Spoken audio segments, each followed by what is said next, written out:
L'un des fleurons des collections du Vitromusée Remont est ce vitrail historié que je vous propose d'approcher en 3 étapes. La première consiste en des considérations matérielles. Il est rare en effet qu'un vitrail ancien nous parvienne dans son état d'origine.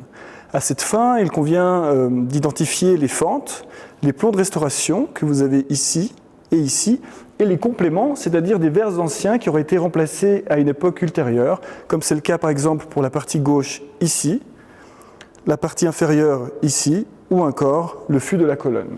Cette étape nous permet de distinguer les verres anciens des verres complétés et d'établir notamment si le cartouche détonateur, dans la partie inférieure, est d'origine, ce qui est le cas, et ce qui nous permet de replacer l'œuvre dans une chronologie et une géographie artistique, en l'occurrence Zurich, au début du XVIIe siècle. La deuxième étape consiste en des considérations littéraires et iconographiques.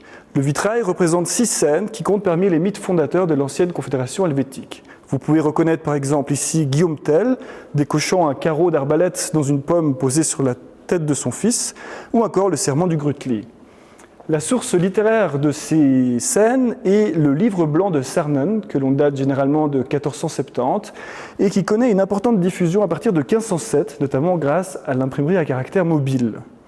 La source iconographique, en l'occurrence l'invention de ces représentations, ne revient non pas à Josias Maurer, qui signe le vitrail, mais à son frère Christophe, qui formula l'invention sous la forme de modèles dessinés, dont 4 nous sont parvenus, aujourd'hui conservés au Kunsthaus de Zurich. La troisième étape consiste en des considérations d'ordre formel et stylistique. Dans quelle mesure ce vitrail s'inscrit-il dans la production de l'époque et dans quelle mesure il s'en distingue ? L'originalité ici de ce vitrail réside dans la concentration dans un seul objet de 6 épisodes représentés comme des tableaux enchâssés, encadrés par un cadre architectural fin et accompagnés de cartouches explicatifs.